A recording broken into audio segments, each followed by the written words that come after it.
अबे ओए हट मेरी दुकान के सामने से, ये दुकान मैंने खरीद ली है। खरीद लिए? हाँ चल हट मेरी दुकान के सामने से।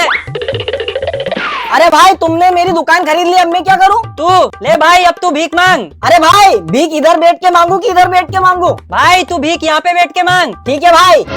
भूखे नंगे को कुछ दे दे बाबा। अबे ओए तू मेरी दुकान के सामने बैठ के भीख मत मांग, कहीं और जाके मांग, मेरे ग्राहकों को आने जाने में तकलीफ होगी। चल निकल यहाँ से।